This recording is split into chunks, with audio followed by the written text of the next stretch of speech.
Well, welcome to this latest in our Leadership Insights series. I'm really glad that you're watching back and have tuned in to see it. The heart behind these is to recognise that we're in a moment where in church and in society, good leadership is needed more than ever before. There are some huge opportunities and some equally huge challenges that are going to face us for many months and many years in front of us, whatever sector that you might live or work in. These leadership insights are just offered as a way to pause and to reflect together and to help one another to lead from reflection and not just driven by a task list or a to-do list. What we've done is to invite a whole number of folk who lead in all sorts of different ways to come and speak to us for a few minutes about what they've learned about their own leadership. Now, I want to be clear, this is not about competency or new skills that they might have learned. This is about the heart leadership. This is about character development. This is about what's going on inside, hence leadership insights. We'll hear from them for a few moments of their own reflections, and then there's this opportunity where you'll hear different questions that are asked and they reflect back on them. The hope is that for a relatively short amount of time, there's space to use that person's reflections as a mirror into your own heart, into your own character, into the own development that you're experiencing. I've been struck that in 2 Timothy chapter 2, and verse 7, Paul, as he writes to his apprentice Timothy, says to him, reflect on these things and the Lord will give you understanding in all of them. There's a Bible command to pause and reflect and trust that God himself will give us the kind of insight that we need to be the best possible leaders we can be.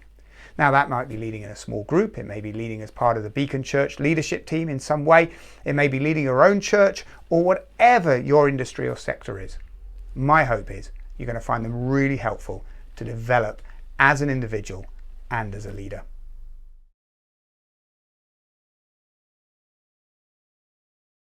Assemblies of God, Ground Level, Church of England, Baptist twice, 3 international churches, and now we go to a church in Hamburg called Global Heart, which was planted by a couple who used to run Hillsong in London, so it kind of gives you a flavour of what the church is like. As Alex said, I'm an army officer and Victoria's a teacher, so we're both in leadership roles, and whatever I'm doing, there's always that element of leadership, and that's been quite different here. I went from leading 450, 500 or so in Stafford, to here I'm responsible really for 5 students, the 5 British students. So quite a change, but of course I do more than that. And really I think our message is that we work at whatever God puts in our path, and that can be quite different. And we never really know what to expect. What I thought I'd do is just outline the situation, the challenges we've been facing here, and then I've got 6 characteristics that I've kind of picked up, particularly from the coronavirus crisis, which are always there in people's lives, but I think have really crystallised and been apparent, particularly in the families that we've seen around us. And then I can really talk about our response briefly. And Victoria is going to chip in, correct me where I'm wrong, and fill in the bits that I've missed that are important. So, when the coronavirus hit Germany, my work shut on March the 9th and we were all sent home. And at the end of that week, on the 13th, the kindergartens and the schools shut. So we were then isolated at home, and actually I was under home isolation for 2 weeks because we'd had cases at work. And the week before that, I'd also been ill with flu. So I'd already been at home for a week by then. In terms of the Brits out here, there are 6 British families, 5 families of students at the German Staff College and me as the liaison officer. And 4 of those families were very much still settling, having moved out here last summer, so finding our feet. So that's us and 3 other families. And I think it's fair to say that for 2 of the families, it was probably more of a struggle, more of an adjustment, and more of a shock suddenly being in a community that they weren't familiar with and adjusting to the expat lifestyle. In terms of our church, which has been a real blessing, finding a church that is bilingual, both in German and English, which was just what I really wanted, and God knew that. Our church was just about to launch Connect groups. So the leaders had been identified, members of each group had been identified, but it hadn't actually been launched. And then, of course, we weren't allowed to meet together. The church is about 3 years old, so quite new, with about 60 or 70 meeting on a Sunday. And it was planted as a third congregation of a church in Perth and a church in Lusaka. So this was the third one. And now there is a fourth congregation in Adelaide. It's obviously difficult to be in a crisis situation in a foreign country because you don't have the same access to information, you have the language barrier, you have contrasting advice coming from different quarters, and you're away from your support networks. And that's the thing that families really, really have felt. And the Connect group that Victoria and I have started to lead, we didn't know, apart from one person, we didn't know anybody in that group. So that was the kind of environment that we have launched into. When I watched the last session, I was amused to see that Alex, I think you've started or finished, Alex, with a poem, because just before I watched that, I'd found this poem that I intended to read a verse of, and not knowing that you were quite so into poetry, I think you might appreciate it. So this is a very well-known poem that a lot of you will know. It's If by Rudyard Kipling, and I'm just going to read the first verse. If you can keep your head when all about you are losing theirs and blaming it on you, if you can trust yourself when all men doubt you, but make allowances for their doubting too. If you can wait and not be tired by waiting, or being lied about, don't deal in lies, or being hated, don't give way to hating, and yet don't look too good nor talk too wise. So If by Rudyard Kipling. And for me, that really brought out a number of points that I've noticed over the last few weeks. And there's 6 of them. As I said, I think these are always there, but you notice them more when people are under pressure. And the first one really has been that the coronavirus has been an illustration of the fragility of human spirit, if not anchored in an unshakable belief. So an illustration of the fragility of human spirit, if not anchored in an unshakable belief. And I guess we take it for granted a lot of the time, and maybe we don't realise that in ourselves, but we do have that unshakable belief. Now, that doesn't mean you don't have doubts. It doesn't mean that at times you wonder what it's all about, and at times you think, am I doing the right thing? But when I've compared my peace maybe to what I see in the lives of other people, their fears and their worries, I realise that actually we do have that unshakable belief, and that's a real privilege. And I suppose the responsibility as a leader and as a Christian leader is that you can give that peace, you can give that confidence to other people, and they notice it, and then of course they will want to know why you have that belief, why you have that unshakable confidence. And it really is in how you behave. And so this is all about character and how our characters come out. Of course, if you don't have that unshakable belief, then fear of what might happen very quickly takes over. And most people are not so shallow that it's all about possessions, actually. But when it comes to threaten their family, their health, even their life, then actually that does really bring fear to the front. And I've certainly seen that, including from people that I wouldn't really have expected to see it. And so as a leader, that's really challenged me as to what message I send out to other people. The second one is vulnerability to information overload. I don't know if it's been the same in the UK, but certainly in Germany, with the language barrier, it's sometimes been difficult to know what to believe and what is good advice, what is good information, and what can be misleading. And so as leaders, we very much have a responsibility to interpret in whatever situation we're in, to filter sometimes, and to give advice in terms of what we believe truth is. And that's been more apparent for me with people whose German maybe isn't so good, and particularly for the families. The officers that have come here have had some language training, but for the families, of course, they're relying on other people to translate for them. So vulnerability to information overload. And what we've also seen is how stressed people get when they get conflicting advice from different quarters. And that line in Kipling's poem about if you can wait and not be tired by waiting, having patience, having the peace to not react to every situation, to every different voice that comes in, that really does make a difference.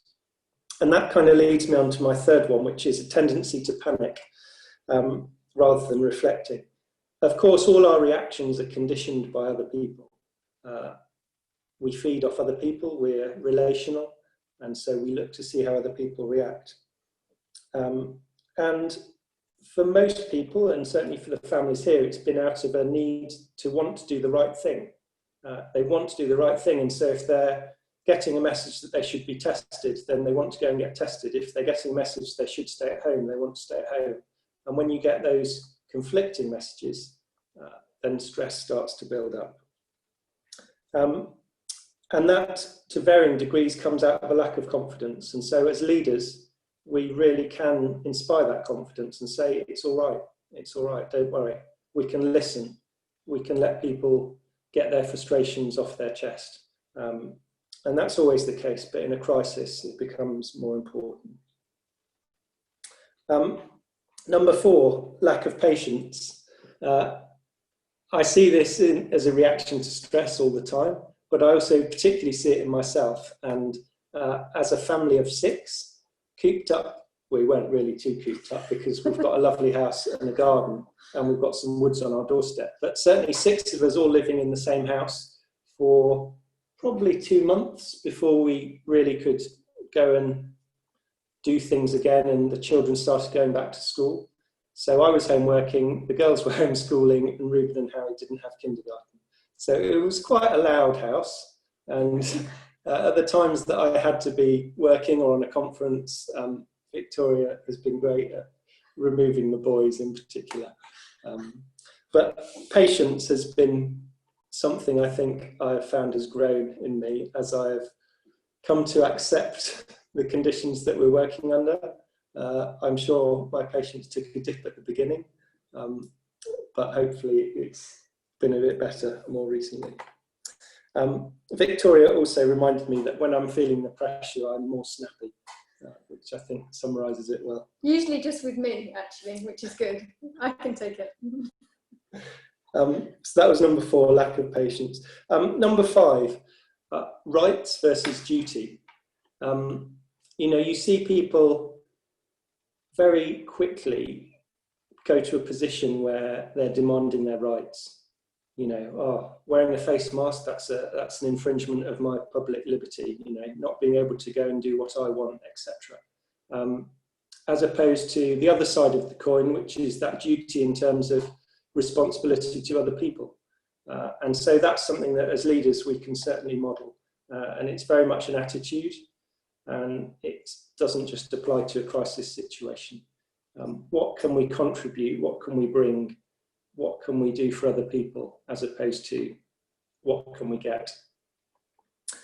And I said it before, but it's all about character, and how our characters grow in all of this. And then the final one, number 6, fatigue and boredom. So I certainly have seen this with our daughters. Homeschooling is a challenge. The school that they're at is great, and they've been really proactive in giving them plenty to do.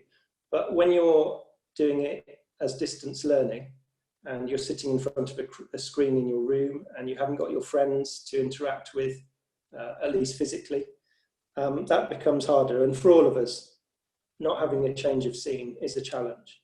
And fatigue after a while sets in, and boredom sets in. And so a key thing is something practical, physical activity. Whether it's going and sitting outside in your garden, whether it's going for a walk, whether it's going for a run, doing a marathon every day, wherever you are on the spectrum, getting some physical activity certainly makes a difference to that whole fatigue and boredom. And I certainly notice how much I can be rejuvenated when I've added that into my routine. And it becomes all the more important when we are cooped up at home. So those were kind of 6 characteristics that I've seen in the crisis. Alex, we still doing all right for time?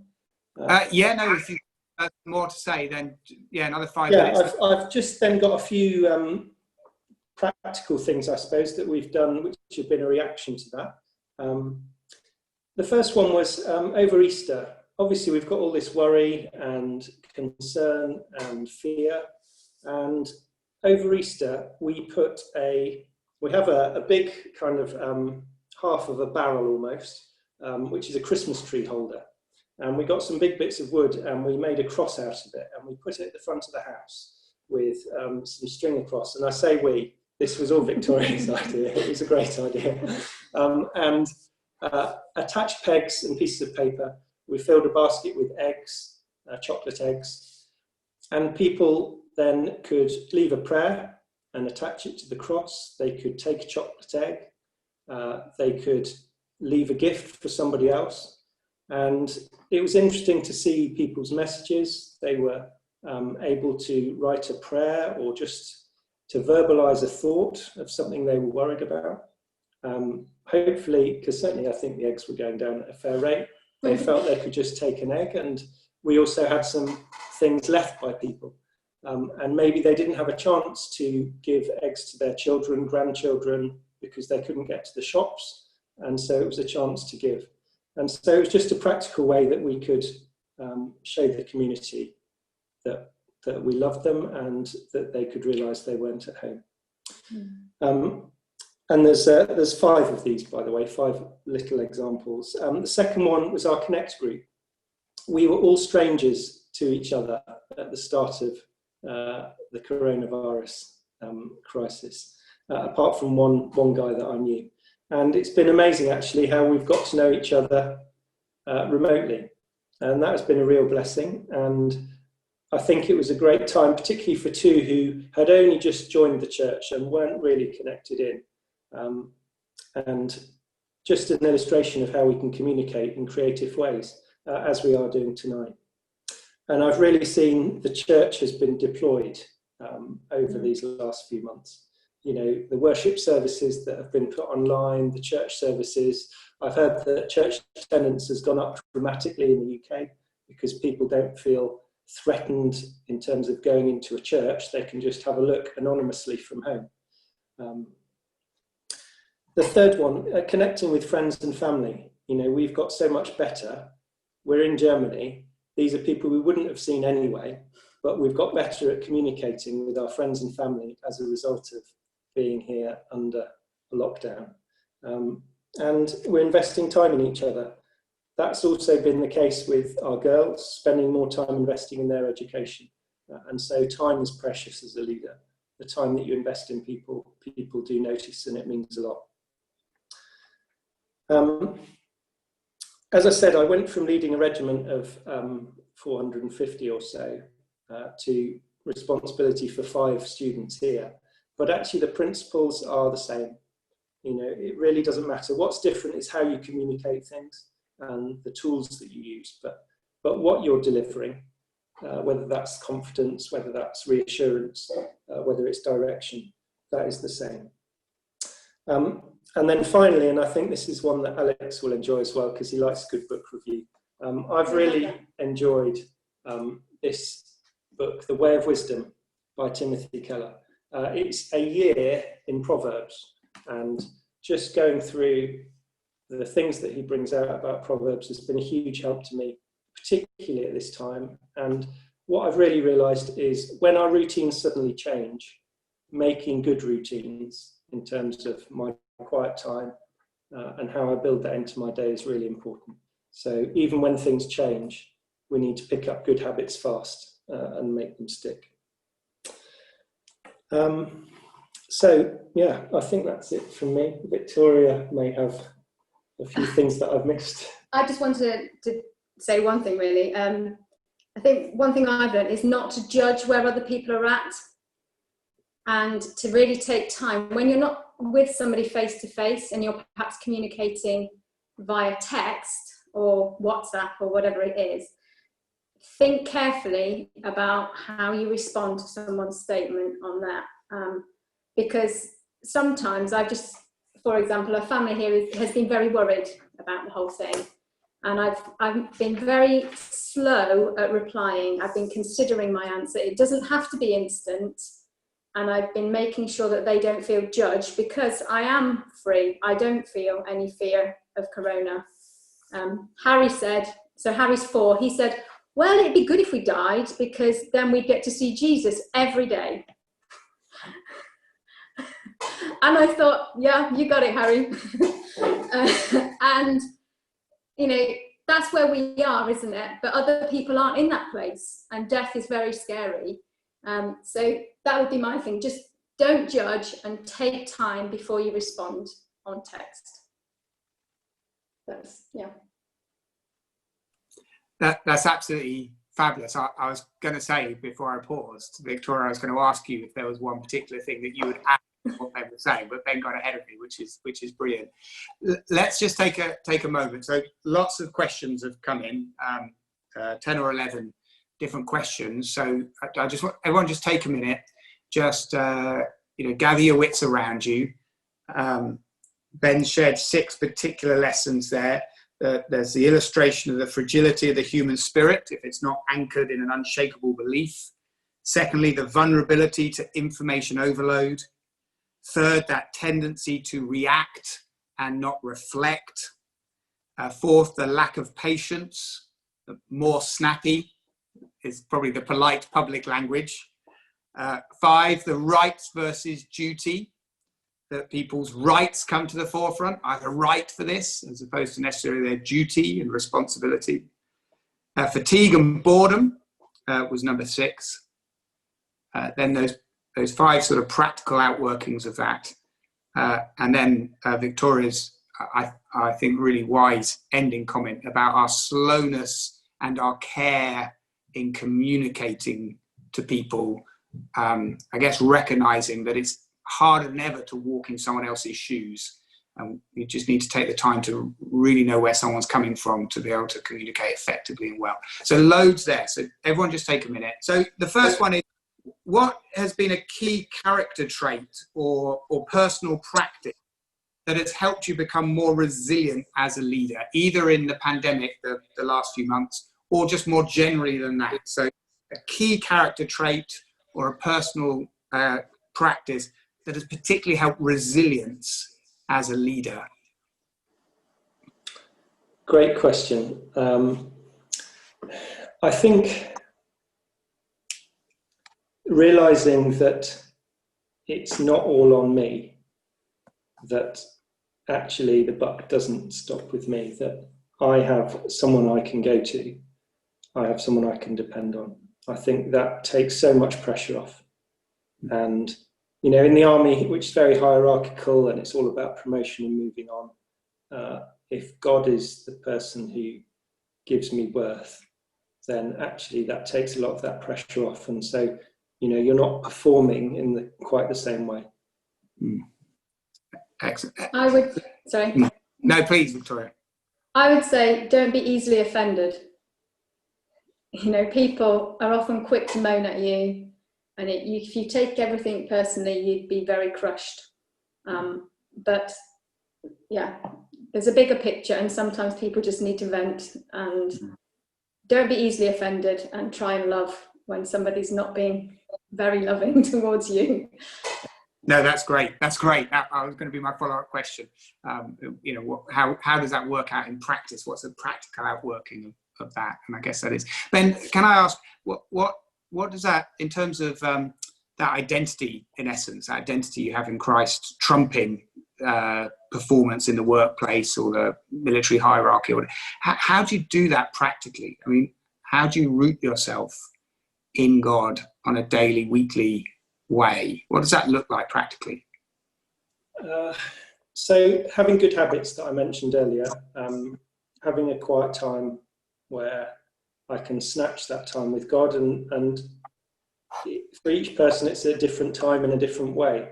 I find I need to start the day because if I leave it till later, the day runs away with itself.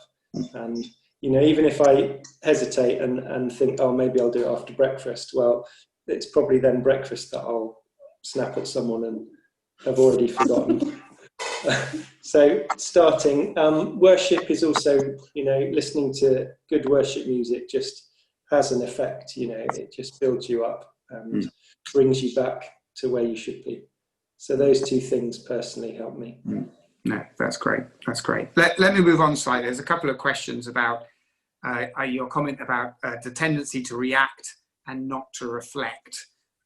So one is, how do you create the space? Do you create the space to reflect, or is it more of a continuous process? So that's a practical one. And the other one is how, when something really angers you, how do you not just react in the moment? So I'll give you them both. They're two separate questions. So the first one is, how do you create the space? Or do you create the space to reflect, or is it a continuous process? And the second one is, when something has, the question actually says, when something has righteously angered you, so probably a correct anger, but how do you not react in the moment when the emotion is so high? I think for both of them, not being too hasty is a key. And, you know, I always, when I was particularly emotional about something, I would always, if I could, leave my response till the next day when I'd had a chance to cool down. In terms of that reflection, taking time away is definitely key. So away from that normal routine, and how you create that space depends very much on the environment and the challenge you're working in. For me, it generally means going away from my office, and it might be going, you know, just going out for a walk. Actually, when I'm running, I tend to think a lot, and so that's a good way for me to reflect. And I'll often come to a conclusion about how I'll deal with a problem while I'm out doing some hard physical exercise. Victoria, can I just ask that same question to you though? Because, you know, so there's a couple of questions come directly for you, Victoria, and one of them is, how have you managed to thrive with 4+1? I think, Ben, you must be the +1 there, but with the 4+1 at home, and when you listen to Ben talk about the need to reflect, are you cursing inside? That's how it's been phrased. No, I was actually thinking of one person that Ben worked with said, I'll say this because this shows Ben's character. Ben snapping is not like in anger. You'd all laugh if you saw Ben snapping, but I know it's him snapping. He worked with somebody, a lady actually, and she came to me, she said, I don't know how you can live with him. She said, I go in and I rant and I yell and I get really angry, and he just sits there quietly and says, yeah, okay, thank you, yeah. And he never gets cross and he never shouts, and it's character. His character is very controlled, and it's being that all the time. And other people have said that too, that it's contagious. So I know with the children, if I can stay calm, they mirror calm to me. So if they're yelling at me, the worst thing I can do is yell back, right? And I need to mirror what I want them to copy. Great. Don't get it, or you know, I get it wrong all the time. But it's pausing and not being hasty, slow to anger and rich in love. Yeah. No, that's really helpful. There's the acronym NAP, N-A-P, standing for a non-anxious presence. You know, just being able to absorb things. You know, or Hannah and I in our family, we talk about rock and a sponge. There's moments you need to be a rock and a sponge, a rock that can take the hits and not move, and a sponge that can absorb the emotion and take it in. Just rock and that's good. Yeah. You know, yeah. No, that's really, really good. Victoria, let me go to this other one that's come in for you as well. It's on a different track, but it simply says, Victoria, what's been your key leadership lesson from leading children? And I don't know if they've been in the class. I don't know if they've been in the classroom there or in the family. Actually. Okay. Yeah. I think mine is, there is a reason for every behaviour. So if a child is angry, there is a reason for that anger. whatever it is, there is a reason. Sometimes we deal with what we see right there, and we deal with the anger instead of trying to find out what the reason is. And that doesn't mean that the anger is right, they just don't know how to express themselves. So we actually find that hard as parenting, because we know where our children have come from. And if they're angry, you know, we want to sort it out. So you don't speak like that, or we want to deal with it as a behaviour problem. But for whatever emotion a child is showing, there is a reason. And as a teacher, you need to find out what that is, so that you can help them either learn the correct behaviour or actually solve the problem with them. Yeah. No, that's really helpful. And I've probably underneath that again is some of that motif of not reacting but reflecting, pausing, you know, understanding. But that's good. Ben, a couple of people here have just asked about you made almost a passing comment about when you were in Stafford for those 3 years, you led 400 soldiers. Now you're leading a team, I think you said, of 5 students. But you sort of said the principles are the same. So someone here has asked, you know, what are the same principles when you lead 400 or 5? You know, what are the common principles? And a similar kind of question coming in says, when you led a regiment of more than 400 people, how much did you delegate? How many were personally connected to you? I imagine it's easier to be relational with 5 or 6 students in Germany. So, you know, again, just asking about the, you know, you said that was quite similar. I think most people would say 400 soldiers versus 5 students. That's a totally different leadership task. But what are those core principles then that come out with both in both contexts? Yeah, I think clear direction is a real key one. Now, as head of an organisation and a larger organisation, that's obviously something that is part of your role, and that's really important. People need to know where that organisation is going and what that organisation's purpose is. But that clear direction can be equally valid in a small group, and so that's really important. People need to have confidence in you as a leader, and that's one of the key enablers. And, you know, clear communication in whatever way you do that. Obviously, with a small group, it's generally face-to-face and meeting together. With a larger group, yeah, it's through delegation. So with a regiment, you generally are split into squadrons of around 100 or companies, and each company is headed up by a squadron or a company commander.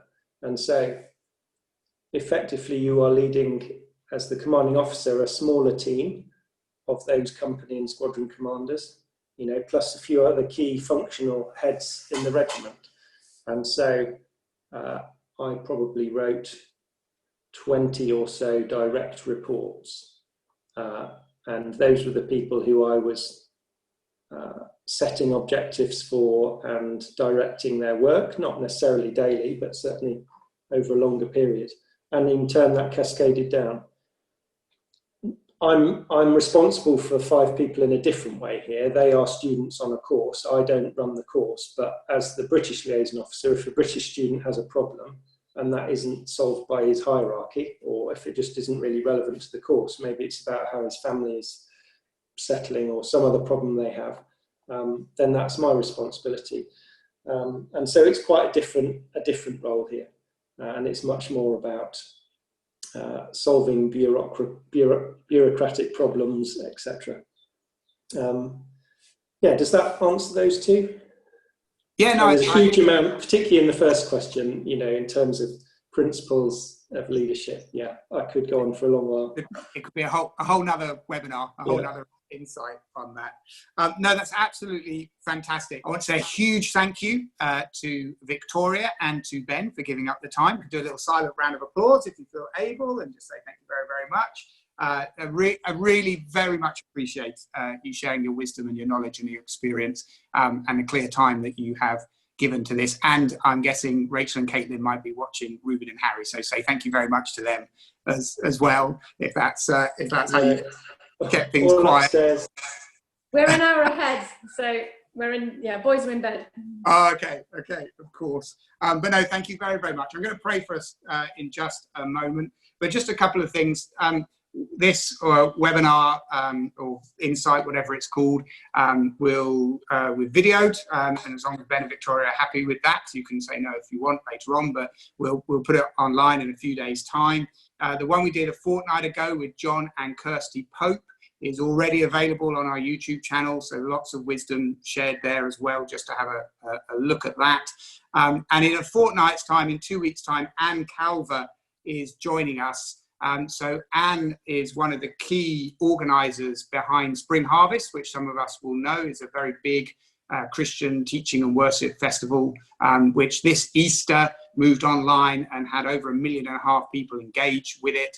She's authored 2 books this year alone. One, Church Unleashed, about how the church today can be like the church in the book of Acts, which she co-authored with her husband, Gavin Calver, who's also the CEO of the Evangelical Alliance. And earlier on in the year, she published a book about motherhood. She has 2 young children, both primary age children, and she published a book about how to be a mum in a godly and gospel way. So I'm delighted that Anne is willing to join us in a fortnight's time. So just keep an eye out for those sorts of things. So, why don't I just pray for us? Let's take one more moment and just everything that Jesus wants to say to us, just make sure it's caught in your heart.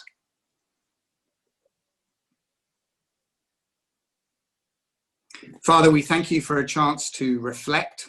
We do pray that Timothy verse, that as we reflect on these things we've heard, the Lord would give us insight into our own hearts and how we might develop our own characters and our own leadership in whatever realm it might be. And I do want to pause and pray your richest and fullest blessing upon Victoria and upon Ben, Caitlin and Rachel and Ruben and Harry and on their house, that you would be ever present by your Spirit, peace and joy and truth and beauty. And so I pray it now in Jesus' name. Amen.